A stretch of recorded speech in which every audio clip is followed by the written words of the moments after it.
అల్వాల్ ఇందిరానగర్ లో పాత గొడవల నేపథ్యంలో స్నేహితుల మధ్య జరిగిన ఘర్షణ ఒకరి ప్రాణాలను బలికొన్న ఘటన అల్వాల్ పోలీస్ స్టేషన్ పరిధిలో చోటు చేసుకుంది.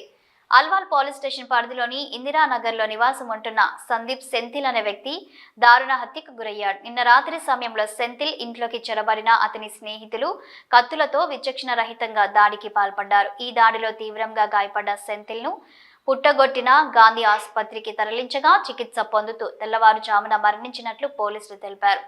సెంథిల్ తో పాటు అతని స్నేహితులు మద్యానికి బానిసైనట్లు, వారి మధ్య తరచూ గొడవలు జరుగుతుండేవని పోలీసులు పేర్కొన్నారు.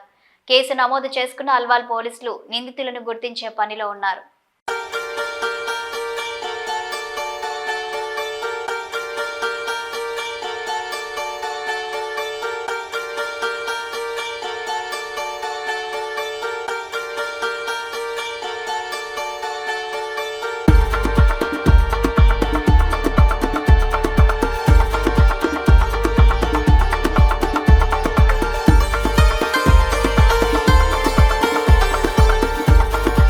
అల్వాల్ పరిధిలో ఇందిరానగర్ ఏరియాలో సందిల్ అనే పర్సన్ని ఒక ఇద్దరు వ్యక్తులు కత్తులతో దాడి చేయడం జరిగిందండి. ఇట్టి విషయంపై సందిల్ ట్రీట్మెంట్ పొందుతూ గాంధీ హాస్పిటల్లో చనిపోవడం జరిగింది. వాళ్ళ తల్లి ఇచ్చిన దరఖాస్తుపై ఒక కేసు నమోదు చేయడం జరిగింది. దీనిపై అల్వాల్ పోలీస్ వారు ఇమీడియట్గా కేసు నమోదు చేసి ఇన్వెస్టిగేషన్ అనేది స్టార్ట్ చేయడం జరిగిందండి. ఫర్దర్ ఇన్వెస్టిగేషన్ ప్రాసెస్లో ఉందండి. ఏమంటే తర్వాత తెలియపరుస్తాము. Thank you.